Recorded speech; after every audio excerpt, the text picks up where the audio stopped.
বেশ, একা লড়ার সিদ্ধান্তের কথা তো চূড়ান্ত হলো। যে জায়গা থেকে অধীর চৌধুরী ছেড়ে গেলেন এবং যেখান থেকে আপনি সভাপতির দায়িত্ব নিলেন, সেখান থেকে আজকের এই একা লড়ার সিদ্ধান্ত পর্যন্ত এই সময় পর্যায়ের মধ্যে কোন জেলা কি মনে হচ্ছে যে সাংগঠনিকভাবে অনেক বেশি শক্তিশালী কংগ্রেসের কাছে এবার, এবং সেই জেলা এবার অনেক বেশি আসন দিতে চলেছে? এরকম কোন স্পেসিফিক জেলা রয়েছে? আমাদের সংগঠন দুর্বল, আমরা স্বীকার করছি, কিন্তু মানুষই তো সিদ্ধান্ত নেয়।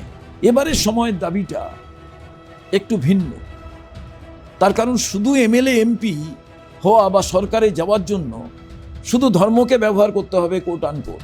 তৃণমূল কংগ্রেসের এবং কংগ্রেসের একত্রিত আমরা সরকার তৈরি করি। 2011 নির্বাচনের পর যে সরকার তৈরি হয়েছিল সঠিকভাবে পালন হচ্ছিল না বলেই আমরা সরকার থেকে বেরিয়ে এসেছিলাম। কোন পাড়ায় মুসলমান আছে, কোন পাড়ায় হিন্দু আছেন তারা দেখতে চান না, তারা মানুষ আছেন এটাই দেখতে চান। প্রথম আমার ডাক ছিল আমি নয় আমরা। অশুভ শক্তির বিরুদ্ধে লড়াই করতে গেলে কংগ্রেসের পতাকা ছাড়া অন্য কোনো পতাকা নেই। করোনার সময় থেকে রাহুল গান্ধী অ্যালার্ট করেছিলেন, শোনেনি। ভারতবর্ষের অবস্থা কোথায় গিয়ে দাঁড়িয়েছিল? চীনের সৈন্যরা যে এসে যখন আমাদের সৈন্যদের মেরে দিল, সে ব্যাপারে রাহুল গান্ধী অ্যালার্ট করেছিলেন। ভারতবর্ষের অর্থনীতি প্রত্যেক দিন যে ভঙ্গুর অবস্থায় চলে যাচ্ছে, সে কথা অ্যালার্ট করেছিলেন। রাহুল গান্ধীকে দেখে বহু মানুষ অনুপ্রাণিত। কংগ্রেস ছাড়া কেউ আর দেশকেও বাঁচাতে পারবে না, আর রাজ্যকে তো বাঁচানোই যাবে না। পশ্চিমবঙ্গের দুটো ডিস্ট্রিক্ট প্রচণ্ড পরিমাণে ভালো আলু উৎপাদন করে, হুগলি এবং বর্ধমান। তার পাশ দিয়ে আপনি যান, এক কাপ চা পান করুন, সঙ্গে একটা আলু চিপসের প্যাকেট নিন, দেখবেন আলু চিপসটা তৈরি হচ্ছে অন্য জায়গায়। কেন? লক্ষ্মীর ভাণ্ডারে যে টাকা দেওয়া হয় তার আমরা বিপক্ষে নয়, কিন্তু কতদিন আপনি দেবেন? তো দুর্গাপুজোর ক্ষেত্রে যে টাকা ক্লাবকে দেওয়া হয়, দেয়া হোক, সম্পূর্ণ বিরোধী নই, কিন্তু তার 50% যদি ওই ক্লাবের যারা বেকার আছেন তাদের দিয়ে সারা পশ্চিমবঙ্গের এই বেকারদের নিয়ে একটা ক্লাব তৈরি করে সরকার agro base processing food industry দিকে যায়, মৎস্য চাষে মোটিভেটেড করা যায়। বাজেটে বেকারদের জন্য ভাতা ঘোষণা করলো, তা নিশ্চয়ই ভালো জিনিস। বামফ্রন্টের সময় ছিল অরাজক পরিস্থিতি সৃষ্টি করার জন্য এবং বিজেপিকে সুবিধে পাইয়ে দেওয়ার জন্য এই পদ্ধতিকে নিয়ে আসা হয়েছিল। এই জায়গায় আমার মনে হয়েছে যে সুপ্রিম কোর্টের পুরো বিষয়টা মনিটরিংয়ের মধ্যে দিয়ে এই এসআর প্রক্রিয়াকে সম্পন্ন করা উচিত এবং ইমিডিয়েটলি শুনানি প্রক্রিয়াকে বন্ধ করে দেওয়া উচিত। এটা ফাজলামো হচ্ছে। এই 1,34,00,000 লোককে হেনস্থা করার জন্য, নাম বাদ দেওয়ার জন্য এবং কোনো না কোনো একটা ভেস্টেড ইন্টারেস্টের কারণে এইটা নির্বাচন কমিশন করছে। বিভিন্ন রাজ্যে যখন নির্বাচন হয় আপনাদের শীর্ষ নেতা রাহুল গান্ধী বা প্রিয়াঙ্কা গান্ধী তারা ছুটে যান। এবারে 2026-এর বিধানসভা নির্বাচনে কি তাদের দেখা যাবে? রাহুল গান্ধীর এত প্রচুর জনপ্রিয়তা যে সব জায়গায় রাহুল গান্ধীকে চাই, এটা একটা আছে, প্রিয়াঙ্কা গান্ধীকে চাই। এবারের বিধানসভা নির্বাচনে কত আসন আপনারা পেতে পারেন? বাংলার মানুষের যে আশীর্বাদ, সেই আশীর্বাদে কংগ্রেস নিশ্চিতভাবে পশ্চিমবাংলার মানুষের আগামী দিনের উন্নয়ন, সুখ স্বাচ্ছন্দ্যের অংশীদার হবে। নমস্কার, আমি সুচারু, আর শুনবো তোমায়তে আপনাদেরকে আজকে স্বাগত জানাই। না, আজকের শুনবো তোমায়ের অতিথি কিন্তু প্রচণ্ড ব্যস্ত এবং আজকের শুনবো তোমায়টা একদম অন্যরকম। অন্তত সেটের চারপাশ থেকে এটা বুঝতে পাচ্ছেন যে স্টুডিও অ্যাম্বিয়েন্সের বাইরে আমরা আজকে যেখান থেকে শুনবো তোমায় শুরু করতে চলেছি, প্রদেশ কংগ্রেস দপ্তর এবং প্রদেশ কংগ্রেস সভাপতি শুভঙ্কর সরকারের চেম্বারে আমরা রয়েছি। রাজনৈতিক কর্মকাণ্ড শুরু হয়ে গেছে আপনারা জানেন, কারণ এসআইআর প্রক্রিয়া শেষ হলেই বাংলায় নির্বাচন। তো এই মুহূর্তে শুনবো তোমায় দর্শকরা মনে করছে যে একটু রাজনৈতিক অতিথিরা ঠিক কি বলছেন তাদের কথা শোনা যাক। তাই প্রচুর কর্মব্যস্ততার মধ্যেও আমরা পেয়েছি তাকে।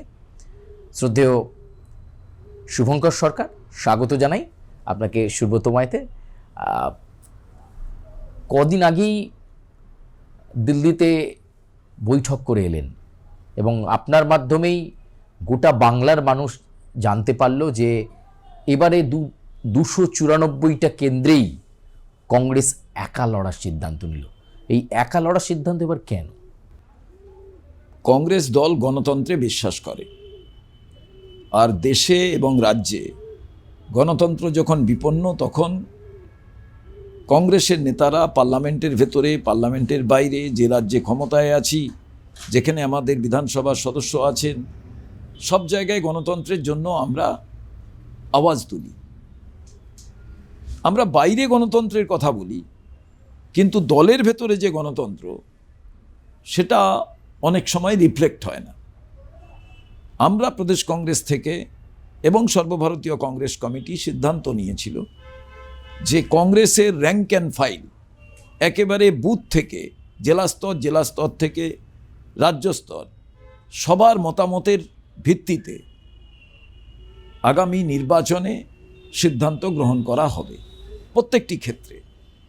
তারই অঙ্গ হিসাবে সবাই চেয়েছিলেন যে কংগ্রেস এবার একা নির্বাচনে লড়াই করুক 294টি কেন্দ্রে, এবং সেই প্রেক্ষাপটে যে আলোচনা হয়েছিল দিল্লিতে, সর্বভারতীয় কংগ্রেস কমিটির সম্মানীয় সভাপতি মাল্লিকার্জুন খড়গেজি, বিরোধী দলনেতা Rahul Gandhi ji, AICC general secretary organisation KC Venugopal ji, এবং আমাদের রাজ্যের যিনি observer AICC general secretary Ghulam Mohammad Mir সাহেব, এবং স্পেশাল অবজারভার সুদীপ রায় বর্মন এবং প্রকাশ যোশী, এবং মেম্বার অফ পার্লামেন্ট আমাদের ঈশা খান চৌধুরীজি, ওয়ার্কিং কমিটির মেম্বার দুজন আমাদের রাজ্য থেকে, অধীর চৌধুরী মহাশয় প্রাক্তন সভাপতি, দীপা দাস মুন্সি মহাশয়া তিনি সর্বভারতীয় কংগ্রেস কমিটির সাধারণ সম্পাদিকা, এছাড়াও যে নেতৃবর্গ উপস্থিত ছিলেন, সবার মতামতের ভিত্তিতে এই সিদ্ধান্ত গ্রহণ করা হয়েছে কংগ্রেস 294টি কেন্দ্রে এককভাবে লড়াই করবে। এবং তার জন্য আমরা সর্বভারতীয় কংগ্রেস কমিটির নেতৃবর্গকে রাজ্য কংগ্রেসের পক্ষ থেকে রাজ্যের কংগ্রেসের সমর্থক কর্মীরা সবাই মিলে আন্তরিক অভিনন্দন জানিয়েছে। বেশ, একা লড়ার সিদ্ধান্তের কথা তো চূড়ান্ত হলো। যে জায়গা থেকে অধীর চৌধুরী ছেড়ে গেলেন এবং যেখান থেকে আপনি সভাপতির দায়িত্ব নিলেন, সেখান থেকে আজকের এই একা লড়ার সিদ্ধান্ত পর্যন্ত এই সময় পর্যায়ের মধ্যে কোন জেলা কি মনে হচ্ছে যে সাংগঠনিকভাবে অনেক বেশি শক্তিশালী কংগ্রেসের কাছে এবার, এবং সেই জেলা এবার অনেক বেশি আসন দিতে চলেছে? এরকম কোনো স্পেসিফিক জেলা রয়েছে? দেখুন, আমাদের সাংগঠনিক জেলা 33টি। আপনি যে প্রশ্ন করলেন সম্পূর্ণ দলীয় আভ্যন্তরীণ একেবারে বিষয়, নির্বাচনের স্ট্র্যাটেজির বিষয় নিশ্চিতভাবে পাবলিক ডোমেনে আসার উচিত নয়। সে কারণে এ বিষয়ে আমি কোনো আলোচনা করব না। আমি শুধু এটুকুই বলবো, বাংলার মানুষের যে চাহিদা, ক্রাই অ্যান্ড ডিমান্ড, তাকে সামনে রেখে আমাদের মনে হয়েছে কংগ্রেসের একা লড়াই করা উচিত। এর আগে আমরা বিভিন্ন সময় বিভিন্নভাবে আমাদের রাজনৈতিক লড়াই করেছি, বিভিন্ন রাজনৈতিক দলের সঙ্গে আমরা একত্রিতভাবে লড়াই করেছি। সময়ে সেটা চাহিদা ছিল, সেই সময়ের চাহিদা অনুযায়ী 2001-এ এক ধরনের লড়াই হয়েছে, 2006-এ এক ধরনের লড়াই হয়েছে, 2011-তে একরকম লড়াই হয়েছে, 2016-তে এক ধরনের লড়াই হয়েছে, 2021-এ এক ধরনের লড়াই হয়েছে। এবারের লড়াইটা সময়ের চাহিদা। এই সময়ের যে চাহিদা, সেই চাহিদাকে সম্মান জানিয়েই কংগ্রেস মনে করেছে বাংলার মানুষের যে চাহিদা, তার কারণ বাংলার মানুষ মনে করে যে কংগ্রেস ছাড়া বাংলার উন্নয়ন সম্ভব নয়। তার কারণ কংগ্রেসের জামানা এবং অন্য রাজনৈতিক দল যারা বাংলা শাসন করেছেন বামফ্রন্টের সময়, বর্তমান তৃণমূলের সময়, এবং 18টি এমপি 12টি এমপি সেই বিরোধী রাজনৈতিক দল যারা স্বীকৃত রাজনৈতিক বিরোধী দল বিধানসভার ভেতরে, সবটাই যদি আপনি পর্যালোচনা করেন তাহলে দেখবেন কংগ্রেসের জামানায় বাংলার যে অর্থনীতি মজবুত ছিল, যদি আপনি তুল্যমূল্য বিচার করেন তাহলে দেখবেন যে সেই সময় যে কলকারখানা সচল ছিল, তারপরে ধীরে ধীরে বাংলা থেকে সেই কলকারখানার সচলতা কমেছে। কংগ্রেস যখন চলে যায় ক্ষমতা থেকে, যে কলকারখানাগুলো থেকে চিমনি থেকে ধোঁয়া বেরোতো, হাজার হাজার মানুষ কাজ করার জন্য ফ্যাক্টরির ভেতরে আসতেন যেতেন, সামনে তা এই ফ্যাক্টরিকে কেন্দ্র করে, এই ইন্ডাস্ট্রিকে কেন্দ্র করে যে অর্থনীতি মজবুত হতো, বিভিন্ন কেনা বেচার মাধ্যমে, বিভিন্ন দোকান, বিভিন্ন ভাবে যে অর্থনীতি সচলতা ছিল, সেটা কিন্তু কমতে লাগে। বামফ্রন্টের সময় অর্ধেক কারখানা বন্ধ হয়ে যায়। বিভিন্ন কারখানা যে বন্ধ হয়ে গেছিলো, সেখান থেকে ধীরে ধীরে সেই কারখানা উঠতে থাকে। এমন সময় তৃণমূল কংগ্রেস আসে। তৃণমূল কংগ্রেসের এবং কংগ্রেসের একত্রিত আমরা সরকার তৈরি করি। এবং আপনারা জানেন যে আমরা যা যা প্রতিশ্রুতি দিয়েছিলাম বাংলার মানুষকে, আমাদের ম্যানিফেস্টোতে যে যে অঙ্গীকার ছিল, সেগুলো 2011 নির্বাচনের পর যে সরকার তৈরি হয়েছিল সঠিকভাবে পালন হচ্ছিল না বলেই আমরা সরকার থেকে বেরিয়ে এসেছিলাম নোট অফ ডিসেন্ট দিয়ে। সেই জায়গায় আমাদের অনেক এক্সপোজ করে বেরোনোর দরকার ছিল, কারণ বাংলার মানুষ আমাদেরও সমর্থন করেছিলেন। এবার তৃণমূল ক্ষমতায় আসার পর সমস্ত কারখানাগুলোই একেবারে উঠে যায়, কোথাও আর চিমনি থেকে ধোঁয়া বেরোয় না। বামফ্রন্ট আমলে যেমন অর্ধেক ফ্যাক্টরির চিমনিগুলোতে, যেগুলো থেকে ধোঁয়া বেরোতো, সেখানে গাছ জন্মে গেছিলো, আর তৃণমূলের সময় ফ্যাক্টরিগুলো উঠে গিয়ে মাল্টি স্টোরের বিল্ডিং হয়ে যায়। এবং সেই মাল্টি স্টোরের বিল্ডিংয়ে কোনো লোক বসবাস করে না। আপনি যদি শ্যামবাজার থেকে বিটি রোড অবধি দেখেন, বিস্তীর্ণ দমদম অঞ্চল দেখেন, হুগলির অঞ্চল দেখেন, এই একই ঘটনা আপনি দেখতে পাবেন। তো সেই কারণে যারা নতুন ভোটার, তারা যখন রাস্তা দিয়ে হাঁটেন, তাদের বাবা কিংবা দাদু কিংবা বয়স্ক মানুষের সঙ্গে তারা বলেন যে এই জিনিসগুলো, যে নিশানগুলো আজকে বাংলায় দেখা যায়, সে আপনি ডান দিক বাঁ দিক নেতাজি ইন্ডোর স্টেডিয়াম থেকে শুরু করে, কোলাঘাট তাপবিদ্যুৎ থেকে শুরু করে, যাই আপনি দেখবেন, বলবেন, জিজ্ঞেস করলে বলে এগুলো কংগ্রেস বানিয়েছে।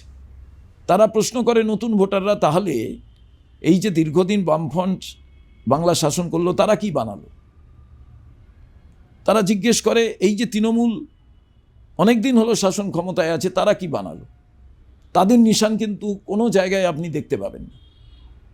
এখানেই যদি কম্পেয়ার করা যায় কংগ্রেসের জামানা, বামফ্রন্টের জামানা, তৃণমূলের জামানা এবং কেন্দ্রে যে শাসক দল, সেই শাসক দল এখানে বিরোধী, সরকারি বিরোধী দল, তাদেরও ছোটোখাটো একটা কিছু করার বাসনা তৈরি হয়নি।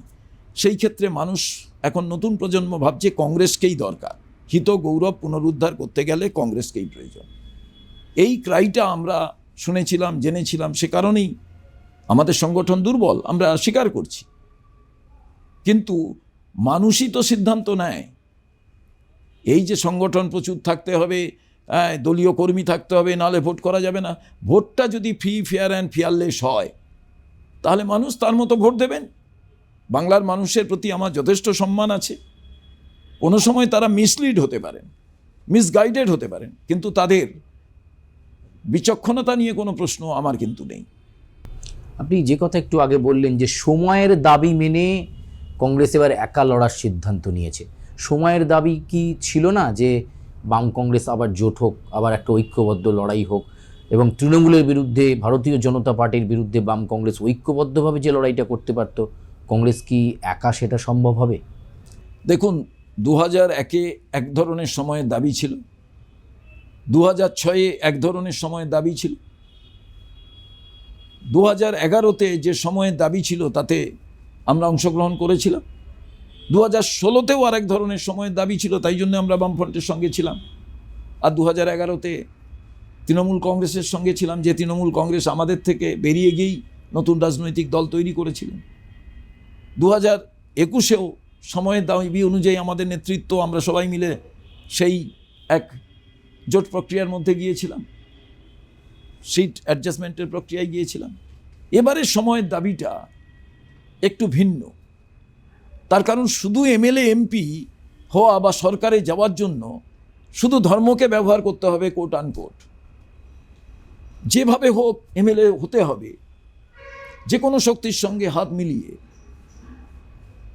এটা কংগ্রেসের সর্বভারতীয় নেতৃত্ব এবং কংগ্রেস আদর্শগত দিক থেকে, নীতিগত দিক থেকে কোনো সময় মনে করে। মানে আপনি কি বলতে চাইছেন যে হুমায়ুন কবিরের সঙ্গে মোহাম্মদ সেলিমের বৈঠক, কিংবা মিমকে সম্প্রতি সিপিএম ডাকছে যে এসো বৈঠক করি, আসন সমঝোতা করা যেতে পারে, এই ব্যাপারটা কি কংগ্রেস প্রথম থেকেই ঠিক দেখছিল না? আমরা অন্য কোনো রাজনৈতিক দলের তাদের কর্মপদ্ধতি, তারা কি করতে চান, সে বিষয়ে আমার কোনো বলার নেই। আমার বলা একটাই, আপনারা সবাই মিলে দেখেছেন যে আমি সংবিধান পাঠ করেছিলাম, যা ইতিহাসে রাজনৈতিক পরিমণ্ডলে বিরলতম ঘটনা। কেন এটা করেছিলাম? এবং শুধু তাই নয়, আমি রাজ্য সরকার, কেন্দ্রীয় সরকারের কাছে এ দাবি করেছিলাম ক্লাস 5 থেকে সংবিধান যাতে পড়ানো হয় আবশ্যিক সাবজেক্ট হিসেবে। তার কারণ সংবিধান না জানলে একজন মানুষ তার কি দায়িত্ব, তার কি কর্তব্য, তার কি রেসপন্সিবিলিটি, লাইবিলিটি, ডিউটি, অথরিটি, তিনি তা বিশ্লেষণ করতে পারবেন না। বিশেষ করে যারা সাংবিধানিক পদে বসেন কিংবা সাংবিধানিক পদে আসেন, তাদের এটা সচেতনভাবে জানা প্রয়োজন। আর এই সংবিধান প্রত্যেককে ইজাজত দেয়, অধিকার দেয় তার মতো কথা বলার, তার মতো স্বাধীন চিন্তা করার। সেখানে অন্য কারুর নাক গলাবার প্রয়োজন আছে বলে আমি মনে করি না। সেক্ষেত্রে আমার এই ব্যাপারে কিছু বলার নেই। আমার শুধু মনে হয়েছে যে আজকে সময়ের দাবি খুব গুরুত্বপূর্ণ। তার কারণ বাংলার মানুষ কোনো সময় হিন্দু মুসলমান এসব কিছু দেখতে চায় না। বাংলার মানুষ মানুষ দেখতে চায়।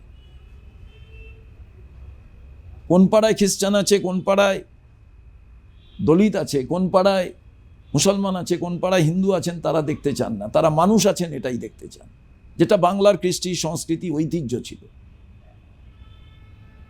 এবং রাজনৈতিক দলগুলোকে সেটাকেই এস্টাবলিশ করতে হবে।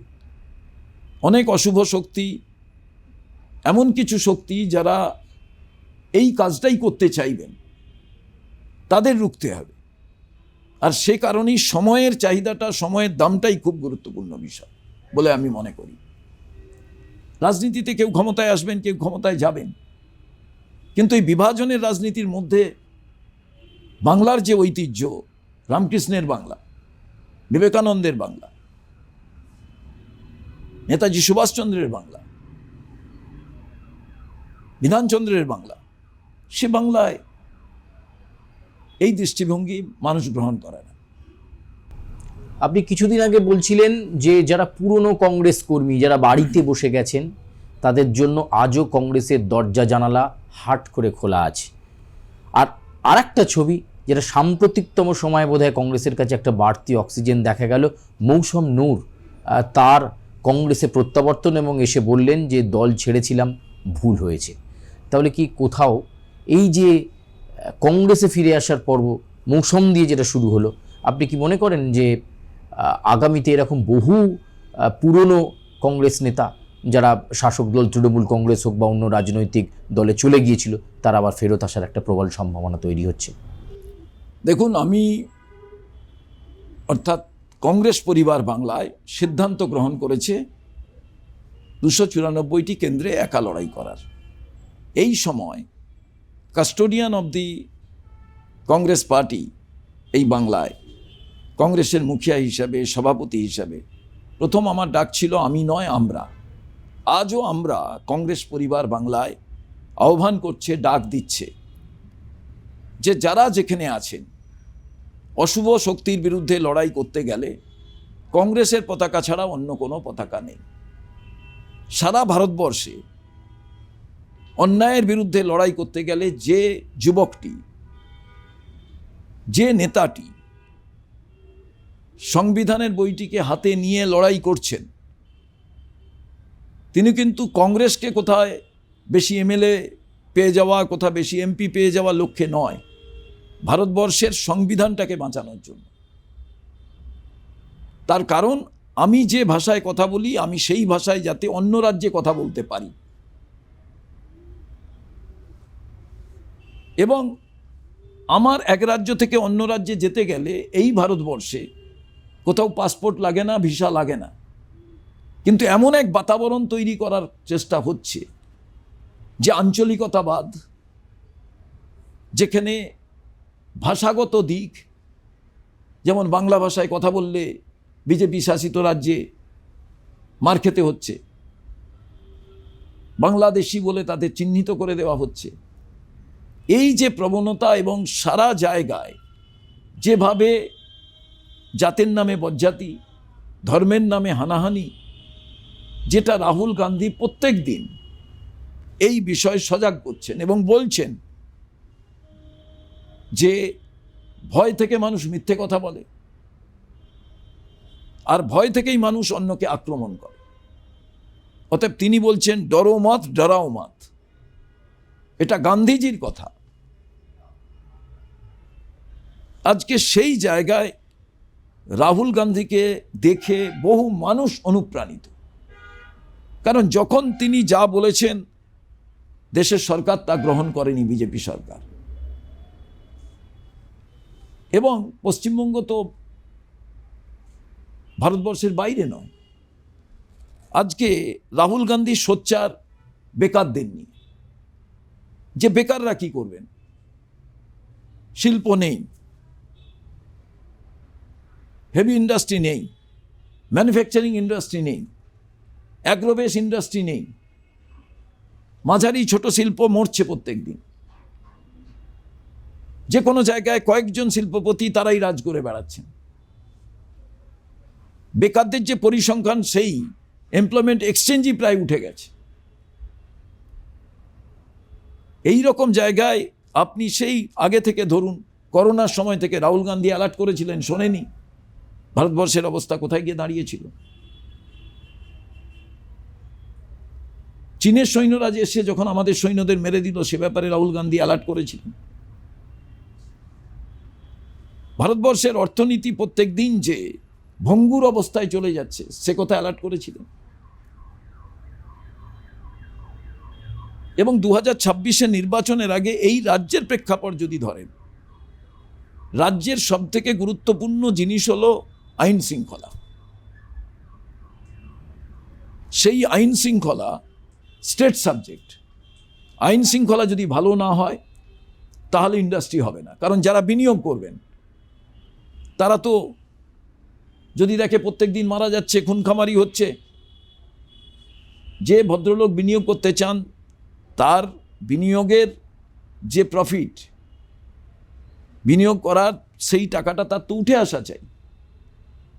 এবার আপনি ভাবুন, ওখানে যদি আইন শৃঙ্খলাটাই ঠিক না থাকে, যিনি বিনিয়োগ করবেন তার টোটাল ইনফ্রাস্ট্রাকচার, অর্থাৎ তার যারা এমপ্লয়ি, তার যারা কোম্পানি সিও হবেন, তারা তো পরিবার নিয়ে সেখানে থাকবেন, তাদের ছেলেমেয়েরা স্কুলে যাবে।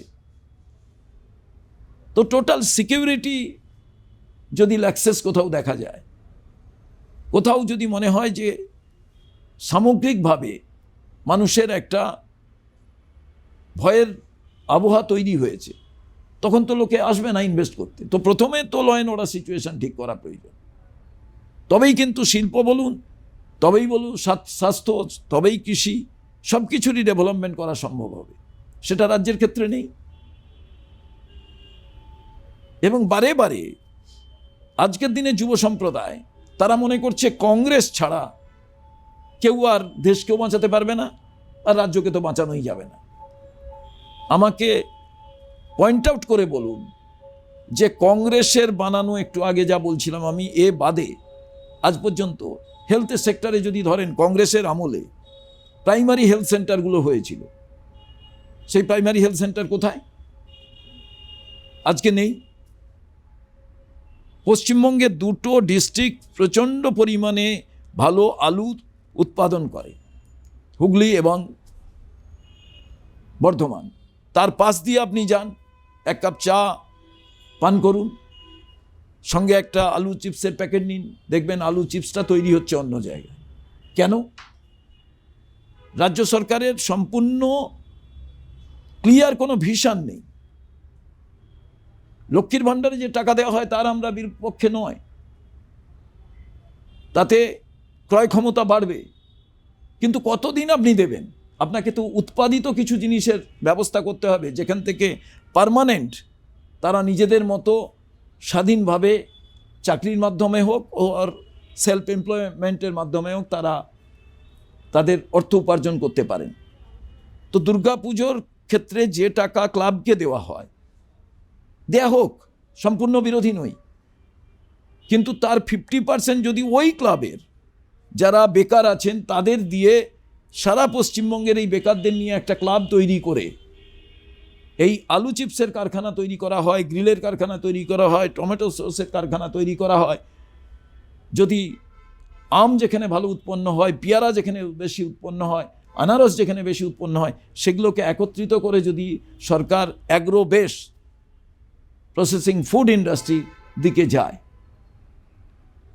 এই বেকারদের যদি মৎস্য চাষে নিয়ে মোটিভেটেড করা যায়, অ্যানিম্যাল হাজবেন্ডারিতে মুখ্যমন্ত্রী তো শুভঙ্কর করা দা যায়। বাজেটে বেকারদের জন্য ভাতা ঘোষণা করলো। দেখুন, ভাতা নিশ্চয়ই ভালো জিনিস, বামফ্রন্টের সময় ছিল, তারপরে করলেন, কিন্তু এই ভাতাটা কোন পরিসংখ্যানের উপরে দেবেন? এমপ্লয়মেন্ট এক্সচেঞ্জ তো নেই। পশ্চিমবঙ্গে বেকার কোন পরিসংখ্যান থেকে তারা বুঝবেন যে এরা বেকার? এ তো তৃণমূলের ক্যাডারদের দিয়ে দেয়া হবে। আমার কথা, কোন পরিসংখ্যান আছে? বেকাররা ভাতা পাক, কিন্তু চিরদিন তারা ভাতা পাবেন, তাদের বয়স বাড়তে থাকবে, তারপরে চাকরির বয়স চলে যাবে, খাটার বয়স চলে যাবে, তখন কি হবে? কিন্তু ওদের যদি 50 জন বেকারকে একত্রিত করে এই টাকাটা নিয়ে ছোট একটি আরও কিছু অনুদান, ব্যাংকের কিছু নিয়ে একটা প্ল্যান, একটা প্রপার পরিকল্পনার মাধ্যমে যদি বিষয়টিকে দেখা যায়, তবেই তো হবে। সেই ভিশনটা কোথায়? সেই ভিশনটা তো কার ছিল? বিধানচন্দ্র রায়ের। সেই ভিশন ছিল প্রফুল্ল চন্দ্র সেনের। সিদ্ধার্থ শঙ্কর রায়ও কাজ করে গেছিলেন কিছু, বরকত গনি খান চৌধুরী করেছিলেন। এইটা কোথায় আমাকে বলুন না। এই জায়গাটায় আমি সমস্ত রাজনৈতিক দলের মানুষের কাছে বলবো, একবার কংগ্রেসকে আপনারা সমর্থন করুন, এবং যারা বসে আছেন যে কোনো রাজনৈতিক দলে কিংবা রাজনৈতিক দলে আছেন, তারা কংগ্রেসে জয়েন করুন। যদি ওপেনলি জয়েনও না করতে পারেন, আপনার বন্ধু বান্ধব সমর্থকদের নিয়ে কংগ্রেসকে আপনারা সমর্থন করে ক্ষমতায় নিয়ে আসুন। আমি কথা দিচ্ছি, কংগ্রেসের কাছে যে ভিশন, যে ক্রান্তকারী সিদ্ধান্ত আছে, সেটা হচ্ছে ক্রান্তদর্শী সিদ্ধান্ত। আমরা তাকে ইমপ্লিমেন্ট করব। কংগ্রেসের সময় যে সব কিছু ভালো হয়েছিল, কিছু অন্যায় হয়নি তা নয়, আমরা সেগুলোকে রেকটিফাই করব। আমরা শুধু রাজনীতিবিদদের নিয়েই রাজ্য চালাবো না, আমরা এক্সপার্টদের নিয়ে রাজ্য চালাবো। যেটা বিধানচন্দ্র রায় করতেন, যেটা প্রফুল্ল চন্দ্র সেন করতেন, যেটা সিদ্ধার্থ শঙ্কর রায়ও করেছেন। আমি তাই আহ্বান করেছি, সবাই আসুন, শুধু কম্পেয়ার করুন কংগ্রেসের জামানাটা কেমন ছিল, তারপরে বামফ্রন্টের জামানা কেমন ছিল, তৃণমূলের জামানা কেমন, এবং বিজেপির প্রধান বিরোধী দল বিধানসভার ভেতরে হওয়ার কারণে তাদের পারফরমেন্স কি, এটা যদি আপনারা বিশ্লেষণ করেন, স্বাভাবিকভাবে কংগ্রেসের প্রতিযোগিতায় অন্যরা কেউ থাকবে না। সংবাদ এবার একটু একদম সরাসরি এসআইআর এর পর্বে আসব। রাজ্য জুড়ে এসআইআর চলছে। তৃণমূল কংগ্রেস বলছে স্পেশাল ইন্টেন্সিভ রিভিশন মানেই ওই বিএলওরা তারা সাধারণ মানুষকে হেনস্থা করছে, আর বিজেপি বলছে অবৈধ ভোটাররা বাদ পড়ছে, মানে এবারে পরিবর্তন হবে। কংগ্রেস কি বলছে? দেখুন, কংগ্রেস কোনো সময় এসআইআর প্রক্রিয়ার বিরোধী নয়। আপনাদের মূল বিষয় জানতে হবে বাংলার মানুষকে, সেটা হচ্ছে 1951 সাল থেকে 8 বার এসআইআর প্রক্রিয়া হয়েছে, সবটাই কিন্তু 1 বছরের বেশি সময় ধরে হয়েছে। তখন কিন্তু স্পেশাল ইন্টেন্সিভ রিভিশন ছিল না, তখন এই স্পেশাল কথাটা ছিল না, আইআর ছিল। এবার প্রশ্ন হচ্ছে, এই রাজ্যে তো ভোট সবাই জানে, নির্বাচন কমিশনও জানে, কেন বিহারের সঙ্গে এই রাজ্যে এসআইআর প্রক্রিয়া শুরু করা গেল না? কেন এত যুদ্ধকালীন তৎপরতা, এত হড়বড়িয়ে পশ্চিমবাংলায় এসআইআর প্রক্রিয়া চালু করতে হলো? কারণটা কি? কারণটা এটা, আপনি দেখবেন যে মানুষের গণতান্ত্রিক অধিকার হরণ করার পদ্ধতি দুটো। পশ্চিমবাংলায় দীর্ঘদিন ধরে ট্র্যাডিশনালি বুথ দখল করা, ভয় দেখানো, সন্ত্রাস করা, এবং পশ্চিমবাংলার ক্ষেত্রে আপনি দেখবেন মাল্টি স্টোরের বিল্ডিংয়ে তালা লাগিয়ে দেওয়া, নির্বাচনের দিন খুন হওয়া, ভয়ে মানুষ ভোট দিতে আসবে না, সেখানেই সেই ভোটগুলোকে নিজেদের মতো করে ফলস ভোট দিয়ে দেওয়া। আর ইভিএম মেশিন নিয়ে তো বহু অভিযোগ আছে। অতএব এটাও একটা গুন্ডা মস্তান ক্রিমিনাল পুলিশকে সঙ্গে নিয়ে ভোট করা, এটাও এক ধরনের ভোট চুরি। আর রাহুল গান্ধী হরিয়ানা নির্বাচন হারার পর তিনি এক ঐতিহাসিক প্রেস কনফারেন্স করলেন, যেটা বিভিন্ন গুরুত্বপূর্ণ মিডিয়াদের করা দরকার ছিল, তারা তা করলেন না, করতে হলো রাহুল গান্ধী। তিনি দেখালেন কেমনভাবে নির্বাচন কমিশনকে সঙ্গে নিয়ে কেন্দ্রের শাসক দল বিজেপি ভোট চুরি করছে। হরিয়ানা, মহারাষ্ট্র, কর্ণাটকের একটা পার্লামেন্টের জায়গা, এইটা যখন তিনি এক্সপোজ করলেন, আপনারা দেখেছেন ব্রাজিলিয়ান মহিলা হরিয়ানার ভোটার লিস্টে তার নাম, বিভিন্ন বিষয়, তখন কেন্দ্রের শাসক দল তারা তাদের রাস্তা বদলালেন। তারা নির্বাচন কমিশনকে দিয়ে তারা এসআইআর প্রক্রিয়া শুরু করলেন, যেখানে নিজেদের ইচ্ছে মতো নাম ঢোকানো কাটার তারা একটা মতলব বার করলেন একেবারে অবৈধভাবে। রাহুল গান্ধী বললেন যে নির্বাচন কমিশনার জ্ঞানেশ কুমারকে, আপনাকে কিন্তু সংবিধান আপনাকে ছেড়ে কথা বলবে না, কারণ আমরা যে যাই অন্যায় করি না কেন, পার পেয়ে গেলেও আইনের চোখে দোষী তুমি থেকে যাচ্ছ, একদিন তোমার কিন্তু পানিশমেন্ট হবেই, মারা যদি যাও আলাদা প্রশ্ন। তো পশ্চিমবাংলার ক্ষেত্রে আমরা বলেছিলাম আগে অল পার্টি মিটিং ডেকে এখানের এসআইআর প্রক্রিয়া শুরু হোক, তা তারা করলেন না। তারা এসআইআর প্রক্রিয়া ঘোষণার পর তারপরে মিটিং ডাকলেন। যেদিন তারা মিটিং ডাকলেন সেদিনই প্রথম একজন ভোটার তিনি আত্মহত্যা করলেন। আমরা নির্বাচন কমিশনের কাছে বললাম, আপনারা এই বিষয়টি দেখুন, পারিবারিক কলহে ওনার আত্মহত্যা করলেন না উনি সত্যি এসআইআর কারণে ভয় পেয়ে গিয়ে আত্মহত্যা করেছেন, এটা ক্লিয়ার হওয়া প্রয়োজন। এবং আমরা বললাম মানুষের যে ভয় ভীতি তৈরি হয়েছে, তিনি নাগরিক থাকবেন কি থাকবেন না, কারণ এমনভাবে প্রচার করা শুরু হলো, বিজেপি নেতারা বলা শুরু করলো 1,20,00,000 লোক বাদ চলে যাবে, কেন্দ্রীয় মন্ত্রী যারা এই রাজ্যে বিজেপির। বিভিন্নভাবে যখন আমরা এই কথাগুলো শুনতে পেলাম, আমরা নির্বাচন কমিশনের কাছে চিঠি দিয়ে বললাম, পাবলিক কনফিডেন্স বিল্ড আপের জন্য আপনারা নিজেরা হচ্ছে এই বিষয়টিকে গুরুত্ব সহকারে দেখুন। তারা তা দেখলেন না, একের পর এক দেখা গেল বিএলও মারা গেল। এই তাড়াতাড়ি এই প্রক্রিয়া সম্পন্ন করার কারণে বিএলওদের প্রপার ট্রেনিং দেওয়া হলো না, তারা বিভিন্ন সমস্যার সম্মুখীন হলেন। বিভিন্ন রাজনৈতিক দলকে এবং সরকার পক্ষের যারা রাজনৈতিক দল তাদের মোকাবিলা করতে হলো। এই করতে গিয়ে এক অরাজক পরিস্থিতির সৃষ্টি হলো। এতে আরও বহু সাধারণ ভোটার তারা আত্মহত্যা করলেন, অনেক বিএলও আত্মহত্যা করলেন। নির্বাচন কমিশন বারে বারে তাদের বিভিন্ন নিয়মকানুন বদলাতে লাগলেন, কিন্তু তারা এই রাস্তা থেকে সরে এলেন না।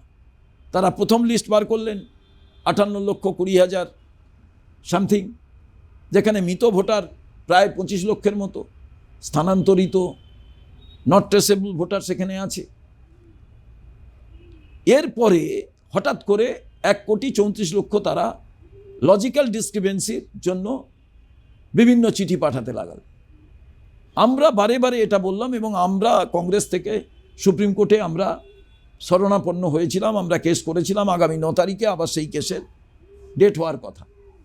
আমরা বলেছিলাম এই শুনানির নামে, হিয়ারিংয়ের নামে যে হয়রানি হচ্ছে এটা বন্ধ করা হোক, অল পার্টি মিটিং ডাকা হোক,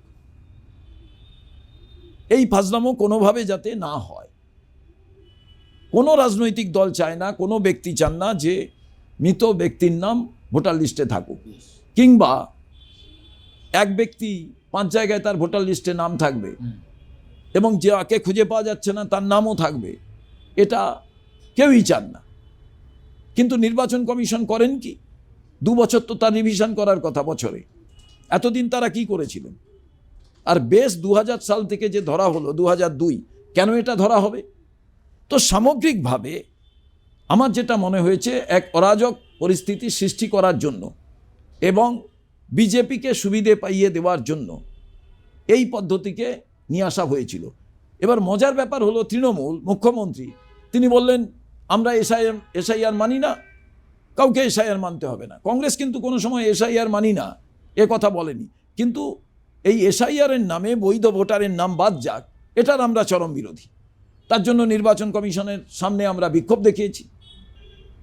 আগেই বললাম আমরা সুপ্রিম কোর্টে কেস করেছি। কিন্তু সরকার হিসাবে, এই রাজ্য সরকার হিসাবে অল পার্টি প্রতিনিধিদের ডেকে সর্বদলীয় মিটিং ডেকে নির্বাচন কমিশনের কাছে চাপ সৃষ্টি করা, সেটা কিন্তু তৃণমূল কংগ্রেস অর্থাৎ রাজ্য সরকার করেননি, যেটা করা দরকার ছিল। কারণ এখানে আমার তোমার বিষয় নয়, জেনুইন ভোটারের নাম বাদ গেলে বিশেষ করে মতুয়া সম্প্রদায় তারা হেনস্থার প্রত্যেক দিন শিকার হচ্ছে।